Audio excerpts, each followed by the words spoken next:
Hello, friends and family. Hello, everybody in this world. We're gonna go deep this time, okay? You will always hate yourself if you think you could be something else.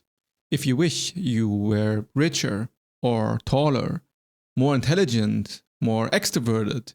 If you were more loved by your family and friends, or if you had a partner for life. If you wish you weren't human altogether, maybe. Because it sucks to have a body. It's an easy thing to hate. Being a cat sounds nice. What is it that has a body, though? Why are you in your body and not in my body? Or in the body of a cat? Science has not found an identity carrier, which explains the nature of the self.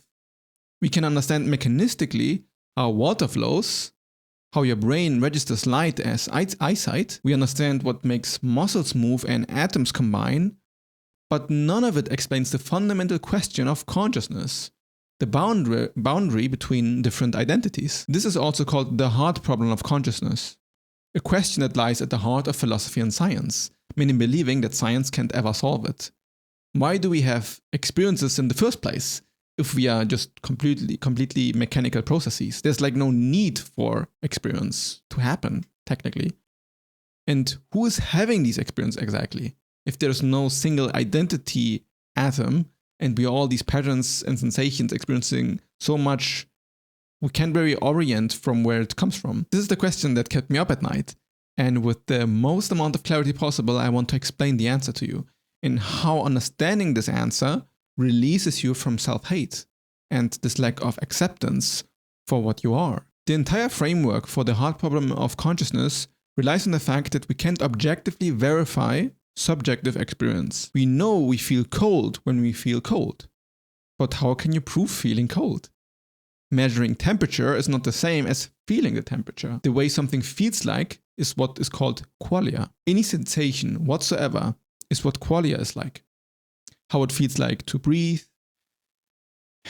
the moment you see color, or the weight of gravity acting on you right now.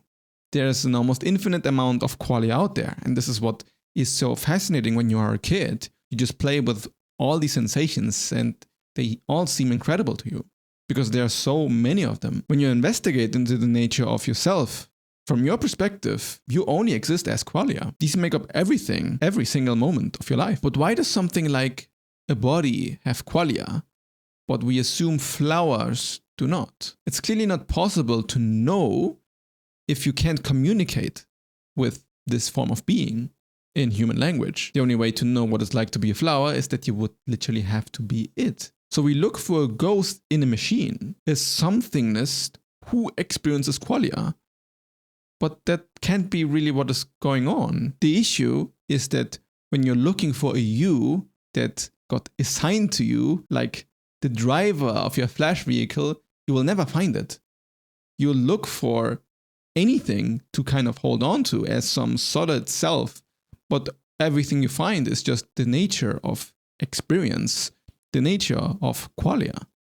Sensations that come and go and no singular self to hold on to. Sensations that have no real other. There's a tendency to identify with our thoughts, but we kind of know that thoughts are not what we really are. Like we identify with them as if it is who we are, but they do just happen, like everything else just happens.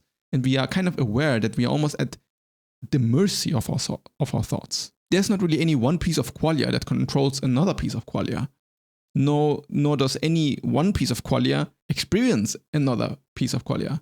It's like when you have your visual field right now, everything works completely independent of each other. You have the sense of temperature, the sense of gravity, you have your eyesight, you have smell, you have so many things happening in very quick succession. And if you investigate it, there's no singular identity to which these things are happening. You can notice that everything happens to itself. Cold feels like cold. Warmth is warmth. And gravity is gravity.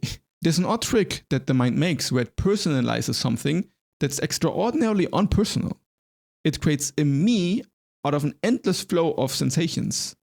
But fundamentally, no matter what you look at, it just is. You couldn't be in my body because what makes you, you, isn't some soul that got placed somewhere. It's the entire configuration. Your neurons, your memories, your DNA, your experiences, that whole pattern is you. Not something you have, something you are. You are the totality of all patterns forming you each moment, transforming one second after the other. And because you are the pattern, you're not a singular entity that can be placed or moved around. There's no you that is responsible in some fundamental way for your life choices. There's no you that needs to feel guilty or regret for things that you have done differently. If you had done different things, you'd be a different person right now. This idea that there is some aspect of you that can control one other aspect of you is just not how things work. That's not how things work in your experience, and it's not how things work even scientifically, if you believe in cause and effect. That's why you are always in each present moment experience and have never ceased to exist. There's no moment you exist as some independent self that moves outside of now. Asking, why am I not smarter? Why am I not taller? Why am I not more talented?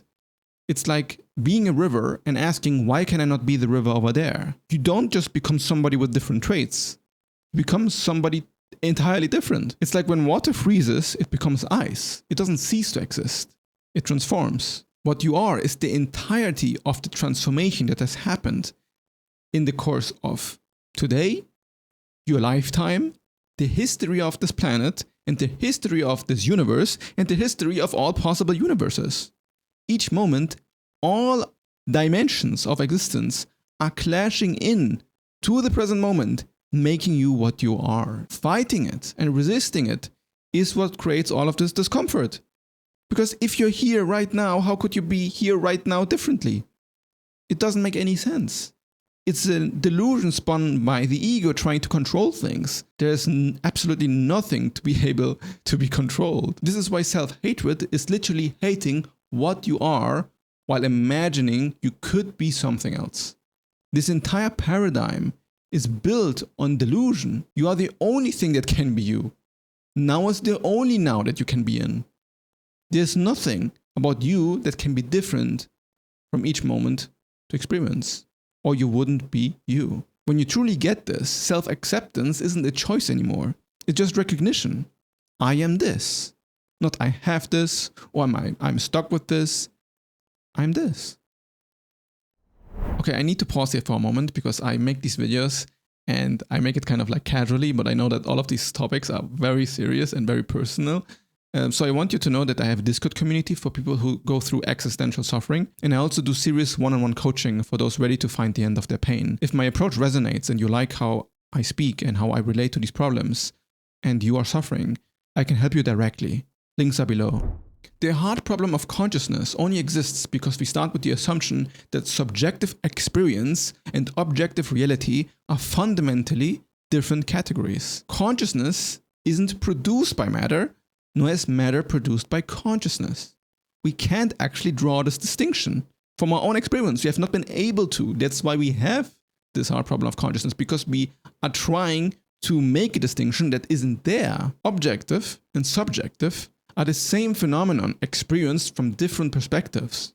Like how inside and outside are the same boundary, just experienced from opposite directions. Every time we try to find how subjective experience emerges from objective processes, always fails, because we are trying to bridge a difference that never was separate. This becomes very clear once you have had some ego death experience, where this entire duality breaks apart, which can be extremely destabilizing and difficult to handle. The difficulty lies in accepting that what is really true metaphysically doesn't fall into either or, but more like neither and. So it's yes and no at the same time.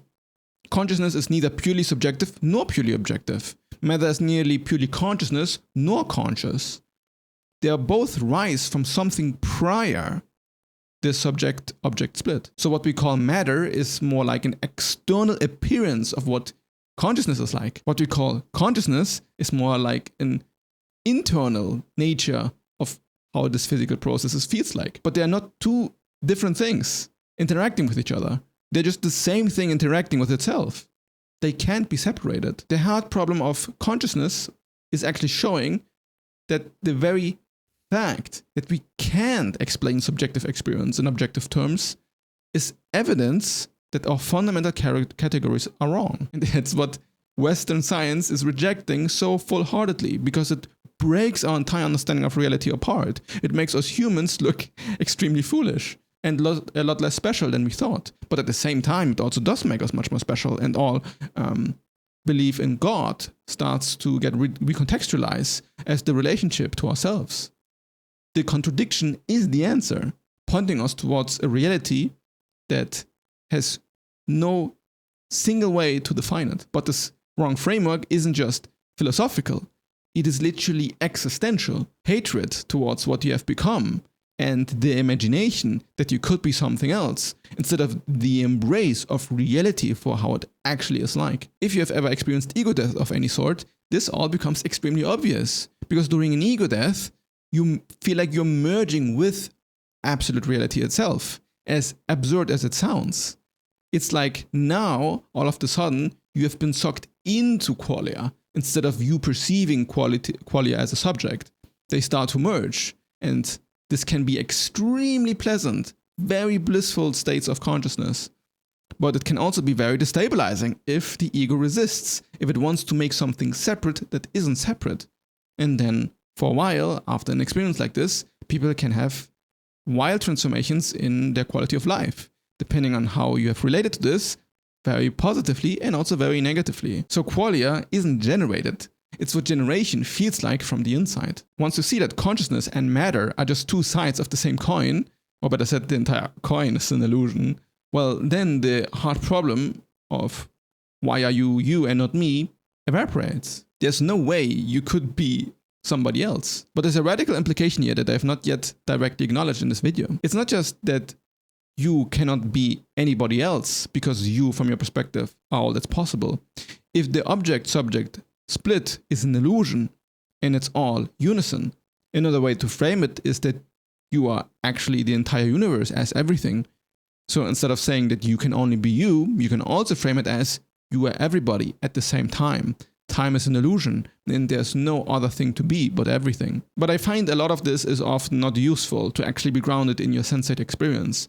Often we start to fantasize about some alternative realities and still get caught in this loop of wanting to be somebody else. If I'm everything, then why do I have to be me right now? And then the mind goes again into the circle instead of realizing the immediate reality of you here now. Fact is, existence is. Qualia is perceiving itself, you being all qualia. This might lead you to believe that there is likely something like to be a flower, and that there is a flower point of view that is quite real and having a lot of significance. This recontextualizes kind of how we relate to this world as alive. Because yeah, we kind of consider flowers to be living organisms, but we don't really imagine how it is like to be a flower or to be bacteria or very other forms, states of being. Like we dismiss them as beneath us or just not significant enough when we are part of the same game. Of course, these forms of experience would be extraordinarily different from what we humans qualify as consciousness. But if consciousness is the inside of matter, then experience goes all the way down. Thinking about reality in this way, then all of the universe becomes a giant mind that experiences things. And there's where it gets really trippy. When the universe is a giant experience and there's no difference between subject and object, you and me, then we both are quite literally part of what you might call God, experiencing itself in finite forms, as ourselves. This means that we're both nothing and everything at the same time, limited to finite form so that we can be ourselves, as ourselves. The idea that you've been created by the image of God or that you're somehow perfect just the way you are isn't just a hippie idea. It seems to actually explain something quite real about what is going on. But it also implies that death, as a concept, is also transcended. You do die and cease to exist as your current form if your biological body dies, but also you keep transforming into new shapes and forms for all eternity, because existence just is. It doesn't really matter if it's you or another, because the entire distinction between you and another ceases to exist. As there's no boundary keeping reality from transforming. Existence is transformation. And you are what existence is like. And as esoteric as this might sound, scientific discoveries fit with this. How time is an illusion, or how energy can never be destroyed and only transformed. How our perceptions change what reality appears as in quantum physics, or how atoms are 99% empty space. This list goes way longer than this. It's like we ourselves are fundamentally empty, and because of that, we can experience all this crazy shit together by dividing and unifying in all of these different possibility spaces. When we see clearly the extent of this, then you might notice that what you are is pure power and energy radiating inside of you. Everything becomes yours. And also, nothing really belongs to you. Once this is seen without a shadow of a doubt, there's nothing left but to embrace yourself. How can you hate what you are? How can you deny that which is obvious? When you drop the fear of accepting yourself fully, the universe becomes a giant playground of infinite possibility, and you start to feel one with this possibility space instead of trying to constrict yourself into a finite identity. There's nothing to do but to get to understand yourself in all these interesting ways. Even mundane moments become fascinating when you realize you're the universe tasting coffee, feeling sunlight, having thoughts about itself. This is, pretty objectively, what is happening. I personally am very excited about exploring all of these state spaces of qualia. It's incredible to see that this is what we are. To experience this in your glory, the only thing you need to do is to integrate this understanding into your own body and become one with it.